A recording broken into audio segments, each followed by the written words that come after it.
MTC. Q-Jump Chapter 2. Number point 1. My mother and I climbed a short ladder into the hayloft. We crawled to the far end under the sloping roof and buried ourselves beneath loose piles of hay. We lay motionless. Moments later we heard voices in German shouting, "Wo sind die Juden?" Where are the Jews? We froze in terror. My mother covered me with her body. We held our breaths.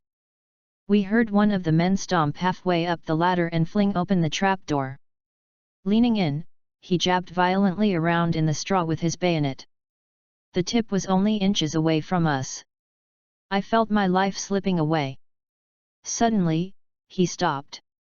Shouting in anger that there was no one up there, he descended in fury to the barn. Cursing the Fedoro family, the men left. Fedoro. As their voices faded away, my mother's whisper broke the silence, "Irisu, we are alive. Irisu, dot. How fine is the line between life and death." MTC. Good job. Let's start. MTC. Q-Jump Chapter 2. Number point 2. We are about to embark on creating one of the most important habits of all. Gratitude. After conducting and reviewing hundreds of studies, the University of California, Berkeley, concluded that gratitude is one of the most reliable methods for increasing happiness and life satisfaction. It boosts feelings of optimism, joy, pleasure, and enthusiasm. It reduces anxiety and depression, strengthens the immune system, lowers blood pressure, reduces symptoms of illness, and makes us less bothered by aches and pains. It encourages us to exercise more and take better care of our health. Grateful people get more hours of sleep each night, spend less time awake before falling asleep, and feel more refreshed upon awakening. Gratitude makes people more resilient and helps them recover from traumatic events. MTC. Good job. Let's start. MTC. Q-Jump Chapter 2. Number point 3. If trees are weakened, it could be that they lose their conversational skills along with their ability to defend themselves. Otherwise, it's difficult to explain why insect pests specifically seek out trees whose health is already compromised.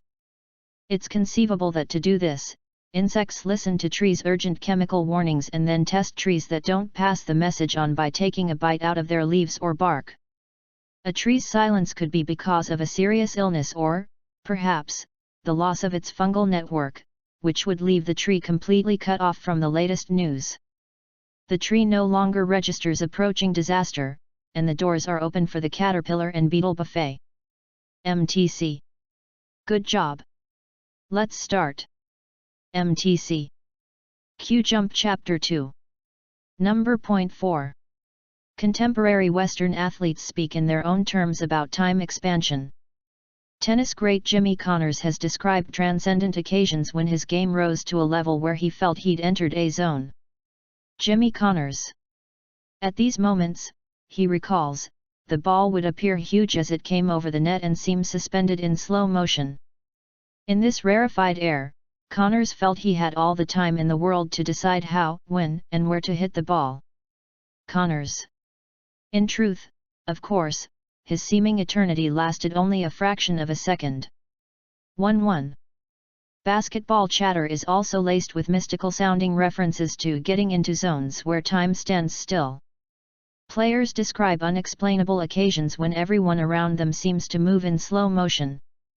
During these moments they report a feeling of being able to move around, between, and through their opponents at will. MTC. Good job. Let's start. MTC. Q-Jump Chapter 2. Number point 5. One word about data collection. After spending years being a scientist and working with scientists, one common element stands out for me. Scientists keep on their person a notebook that is used numerous times during the day to record interesting items. The researcher may come across some interesting data that may not seem directly connected to the study at the time, but he or she makes some notes about it anyway because that entry may come in handy in the future. Memory is viewed as an ephemeral thing, not to be trusted. Scientists' notebooks are a treasured and essential part of the scientific enterprise. In some cases they have been considered legal documents and used as such in courts of law. There is an ethical expectation that scientists record their data honestly.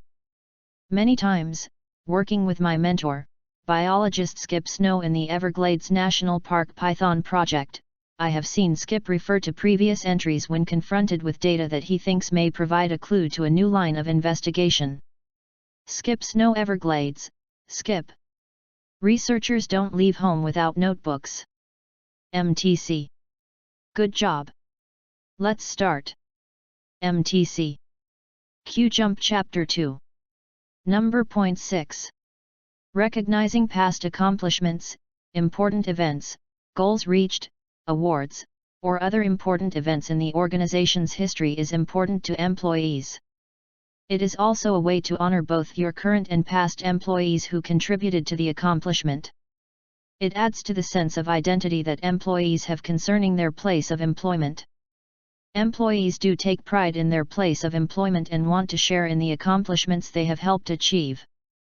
Celebrating the company or organization's milestones can help give employees the opportunity to express this pride and feel good about their roles in achieving these goals. MTC. Good job. Let's start. MTC.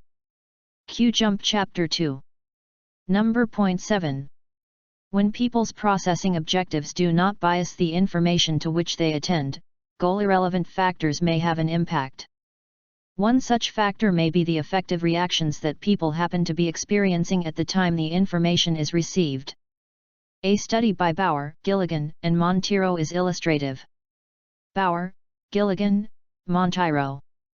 Participants under hypnosis were instructed to recall a past experience that made them feel either happy or sad and then to maintain these feelings after they were brought out of their hypnotic state.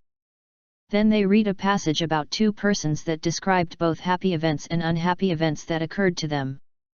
Finally, they recalled the information they had read.